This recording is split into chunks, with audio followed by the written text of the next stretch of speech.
Chapter 6. The Mirror Route. Elias descended the east stair in silence. The air thickened the deeper he went, dense as syrup, humming with unseen tension. The walls pulsed softly now, not with life but with listening. Here, the house was neither asleep nor awake, it was in a state between. Watching, holding its breath. His boots struck old wood that no longer echoed. Sound was swallowed before it fully formed. Even his thoughts felt muffled, as if he were thinking through water. He passed long windows that showed only fog beyond, despite the night he'd seen outside when he entered. A hallway stretched ahead, narrower now. The carpet was a pale moss green, curling at the edges, patterned with twisting roots that changed when he blinked. He paused at a closed door, smaller than the others, warped by moisture or memory. His hand hovered over the knob. Something inside pressed back, as if the door were skin stretched tight over a heartbeat. He opened it. Inside was a small room lit from nowhere. A mirror stood in the center, tall, framed in tarnished silver. The glass was not glass, it rippled, faintly, like a lake disturbed by breath. Elias approached. The reflection showed him, but not quite. His face looked too young. His eyes were wrong, and there was someone beside him, two figures, blurry, holding his arms. Their faces gone, scratched out, just like the photo Oren had seen. The mirror darkened. Then bloomed with image. The garden room. Oren, Talia. Standing before the vines with faces. Elias stepped back, breath caught. Then forward again. The mirror grew brighter, sharper. Not just an image, it was an opening. He touched the surface. And the house exhaled.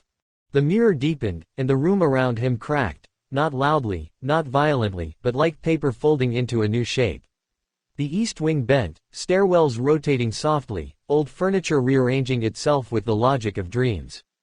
Corridors aligned, doors melted into thresholds. And Elias stepped through.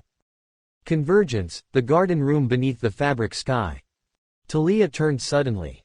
I felt something shift, she said. The soil underfoot had gone still, too still. The vines no longer bloomed with faces but receded, as if retreating from something approaching. Oren reached out and steadied her, and for a moment, there was nothing surreal, just warmth. Contact. Blood recognizing blood. Then the far edge of the room brightened. A tear formed in the hanging sky, vertical, shivering, and from it stepped Elias. Pale, wide-eyed, drenched in the quiet sweat of dream travel. He saw them. Talia, he said. And, Oren. Elias, Talia breathed. You're here too. I was called, he said, his voice cracking. I thought it was madness. But it's this. It's always been this. The three stood in a loose triangle, connected now not just by blood but by fracture.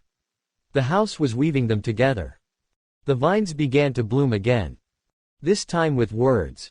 Each petal unfurled to reveal fragments, written in ink, etched in thread, whispered in cursive, names, phrases, warnings. Talia stepped closer. These are from my dreams, she said, voice small. The same words, the same script. Oren knelt and touched a fallen petal. It dissolved into powder, ash, memory. Elias stepped forward. He looked at them both. We're not here to escape, he said slowly. We're here because something beneath us is waking. Something older than us all. Talia nodded. Something buried in the root of the house. In the family.